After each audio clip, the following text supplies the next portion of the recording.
تو امیر معاویہ نے یزید کو خلیفہ مقرر کیا۔ اب رہ گئے یزید کے بارے میں کہ وہ بظاہر کیسا تھا،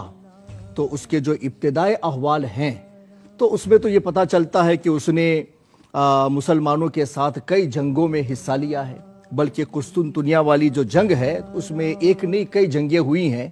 اور جس کے بارے میں حضور پاک کی بشارت ہے اس جنگ میں وہ شریک نہیں تھا، تو اس تفصیل سے بیان کیا جائے گا بعد میں۔ لیکن اس کے بعد جو جنگیں ہوئی ہیں قسطنطنیہ کی، اس میں بھی وہ شریک تھا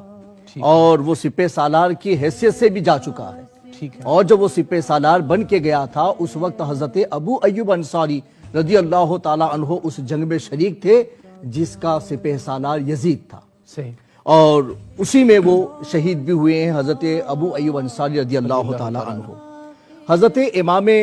حسین رضی اللہ تعالی عنہ نے بھی کئی جنگوں میں یزید کے ساتھ رہ کر کے جنگوں میں حصہ لیا ہے،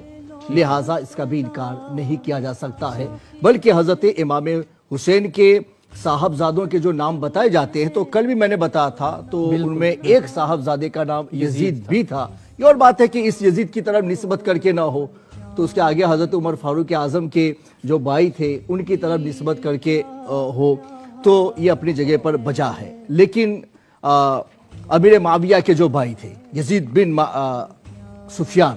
تو ان کی طرف نسبت کر کے، لیکن یزید کا نام ان کے بیٹوں میں بھی رہا، اس لیے یہ تو نہیں کہہ سکتے ہیں کہ بالکل ہی گیا گزرا انسان تھا کہ جس کے سپہ سالاری میں صحابہ کرام نے جنگوں میں شرکت کی اور فتح و نصرت حاصل کی۔ بڑی اہم بات کی آپ نے حضرت، جی، تو اس وجہ سے یہ نہیں کہہ سکتے۔ ہاں، اس کے دل کے اندر کیا چھپا ہوا تھا وہ کوئی نہیں جانتا، اللہ کے سوا کوئی نہیں جانتا تھا، اور دلوں کے اوپر فیصلہ کرنے کا اسلام نے حکم دیا بھی نہیں ہے۔ یعنی منافقت کی نشانی ہے ظاہری طور پر، اس کا مطلب ہے وہ جنگوں میں بھی شریک ہوتا تھا، تو صاف ظاہر ہے ایسی اولاد کو جو ظاہری طور پر ایفرٹ کر رہی ہے دین کی خاطر، جیسے حضرت اسامہ جنگ میں گئے تھے، ایک کافر آپ کے سامنے آیا اور جب آپ اس کو تلوار مارنے لگے تو اس نے کلمہ پڑھ لیا، پھر بھی آپ نے اس کو مار ڈالا۔ رسول اکرم علیہ الصلوۃ والتسلیم سے کہا تو حضور پاک علیہ الصلوۃ والتسلیم بارہا کہتے رہے کہ کیا تم نے اس کے دل کو شک کر کے دیکھا تھا کہ اس نے ایسے ہی کلمہ پڑھا ہے؟ تو حضور پاک کا یہ بارہا کہنا، اس وقت حضرت اسامہ کہتے ہیں ایک کاش ابھی میں نے اسلام قبول نہ کیا ہوتا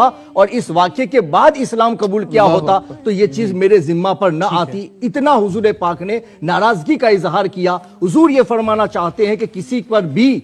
فسق کا یا اس کے شریعت مطہرہ کے اعتبار سے ناقابل قبول ہونے کا حکم لگایا جائے گا تو اس کے